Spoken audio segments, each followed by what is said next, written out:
Okay, so Samsung is now getting the same type of comments that Apple had to deal with. Now, there's no question that the Tab S8 Ultra is an impressive tablet. It has a big and beautiful display, an updated camera system, and a very powerful chip. So what's the controversy here? Now, I have to say that one of the things that had me really excited about the Tab S8 Ultra was the size. You see, the biggest tablet that I had so far was the 12.9-inch iPad Pro.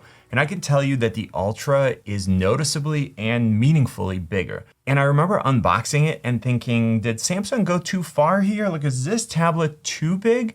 And then I turned it on, and as soon as the display came to life, like everything else faded into the background. I'll get to the quality of the display in just a moment, but first I want to finish talking about the size because yes, this is a large tablet. It's less portable and it's also less comfortable to hold for longer periods of time. But to me, that's just simply the price of getting to use this incredibly big display. And if this device is too big for what you need, then the good news is you could just get the 12.4-inch Tab S8 Plus with the same type of display and the same chip, but in a smaller form factor. The Tab S8 Ultra has a 14.6-inch 120Hz Super AMOLED display with a resolution of 2960 by 1848 and a pixel density of 240 pixels per inch. For viewing content, this might be my favorite display on any tablet. The image is crisp, the colors are bright, and because it's an AMOLED display, we're also getting darker blacks, which makes the image really pop. Now, the aspect ratio is 16:10, so we're getting very small black bars at the top and the bottom. And this display also supports HDR10+, which is becoming more and more important as the amount of HDR content continues to grow.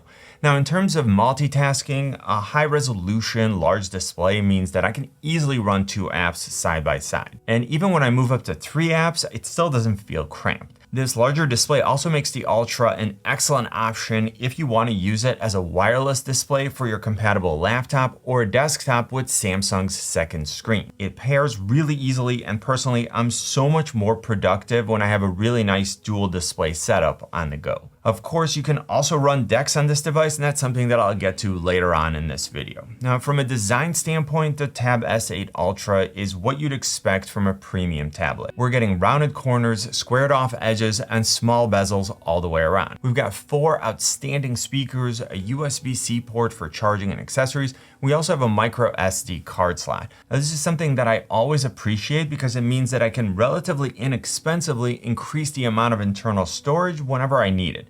And I can use this internal storage for files and for apps. Now, not every app will work, but most of the games and apps that I tried now work, so I can transfer and run them right off of the micro SD card, which I think is fantastic. Depending on what brand of tablet you use, internal storage can be quite expensive, or the tablet might just not be offered with enough storage for what you need.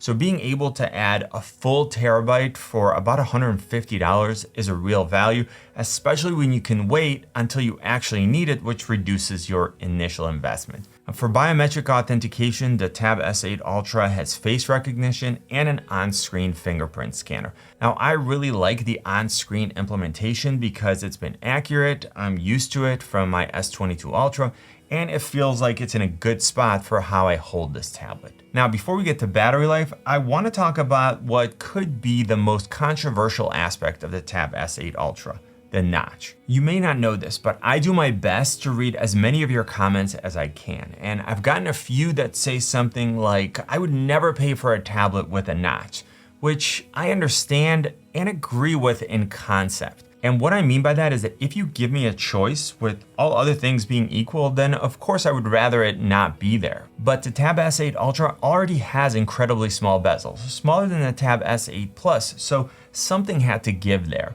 Now, when I weigh the benefits of having the additional display all the way around versus the cost of a relatively small notch, the choice seems simple, but let me know what you think. Given the choice, would you take a smaller display with larger bezels in order to get rid of the notch? Now, for me, the answer is no. I want the biggest display that I can get in the smallest footprint because I want a bigger image when I'm watching content. I want more room to work with when I'm multitasking, a bigger display to game on, and I want less scrolling when browsing the web or using other apps.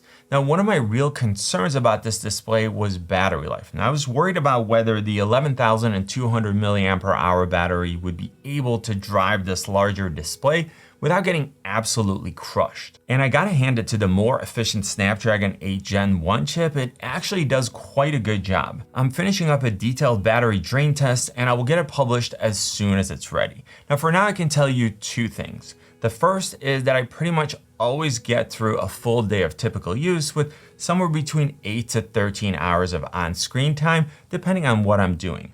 The second thing is that I always want manufacturers to give us bigger batteries and longer battery life so that charging becomes less of a concern, and I can't wait to show you my test results. Now, I talked a little about multitasking earlier, and the Ultra comes with Android 12 and One UI 4.1, so we're getting all of the latest features.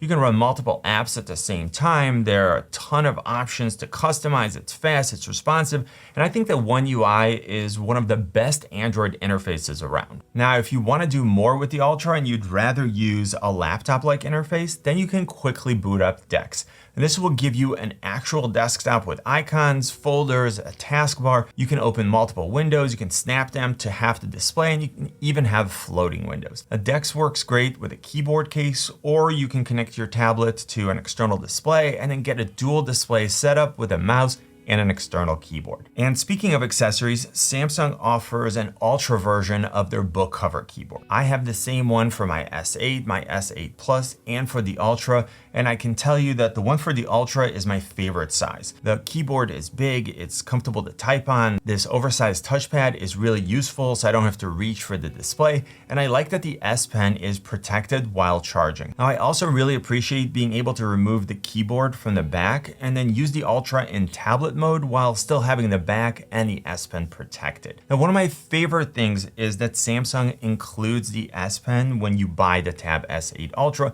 so you don't need to spend any additional money to get the most out of your tablet.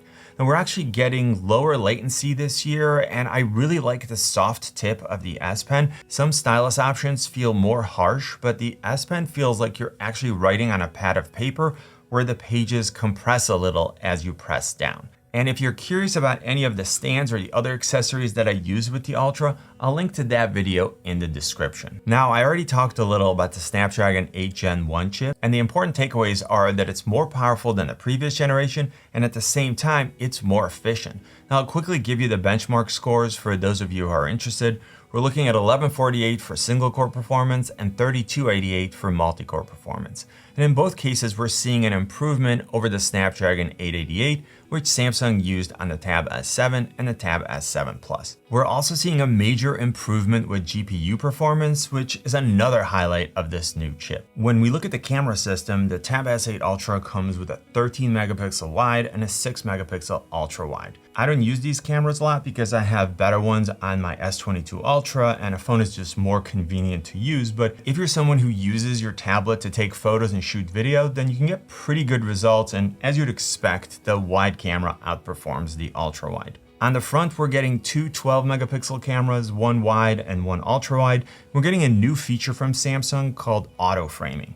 Now, in essence, the ultra wide camera can identify a subject, follow it as it moves around, and then it can zoom in and out in order to keep it properly framed. It works pretty well, and because the cameras are positioned on the long edge instead of the short edge, it makes this a great tablet for video calls. Now we get to one of my favorite things about this tablet, the speakers. We're getting 4 AKG tuned speakers with support for Dolby Atmos, and these might be the best speakers that I've tested on any tablet. Now, of course, they're not studio speakers, but for a tablet, we're getting rich and full sound with a fairly wide soundstage. This comes into play when I'm watching video or listening to music, but it's also great when I'm gaming because the audio quality is good and it also provides directionality so you can tell where footsteps are coming from. Now, the overall gaming experience on the Ultra is excellent. The chip is plenty powerful. We're getting 8 gigs of RAM on the 128 gigabyte models. The 256 comes with 12 and 512 comes with 16 gigs of RAM. When playing PUBG, you can go to HDR for graphics with frame rate set to extreme, or you can set the graphics to Ultra HD and the frame rate to Ultra. I usually play on either smooth or balanced for graphics and then extreme for frame rate, so I can get a fluid gaming experience and extend the battery life as much as possible. One thing I want you to be aware of is that a larger display could be a double-edged sword here. So I absolutely love how big everything is, and it's much easier to notice small movements by other players, and at the same time, the Ultra does get heavy rather quickly. Now, if you play with the tablet on a desk or on a pillow or mounted on a stand, then this isn't really going to be an issue. But if you play games where you want to use the gyro, just take into account the fact that the tablet is most likely bigger and heavier than what you're using right now. Now, if I want to pair an Xbox controller and then stream games using the Xbox Game Pass app, then this is my favorite tablet so far because the display is absolutely spectacular, and with how close I am to it, it's almost like playing on a TV. Having said all that, is the Tab S8 Ultra actually worth the $1,099 starting price? I'm using the prices from the Samsung store because it's standardized, but you can usually find discounts and specials by using the links in the description. Now we're getting a beautiful 14.6-inch display, small bezels, an updated chip and camera system, excellent speakers, a fantastic gaming experience, and some of the best multitasking and laptop replacement functions on any tablet. So if you're looking for the top of the line tablet from Samsung, this is it. Now you should see how the Ultra compares with the Tab S8 and the Tab S8 Plus. Hopefully this video was helpful. Click on my face to subscribe. You know what I always say, buy it nice or buy it twice. Good luck and see you soon.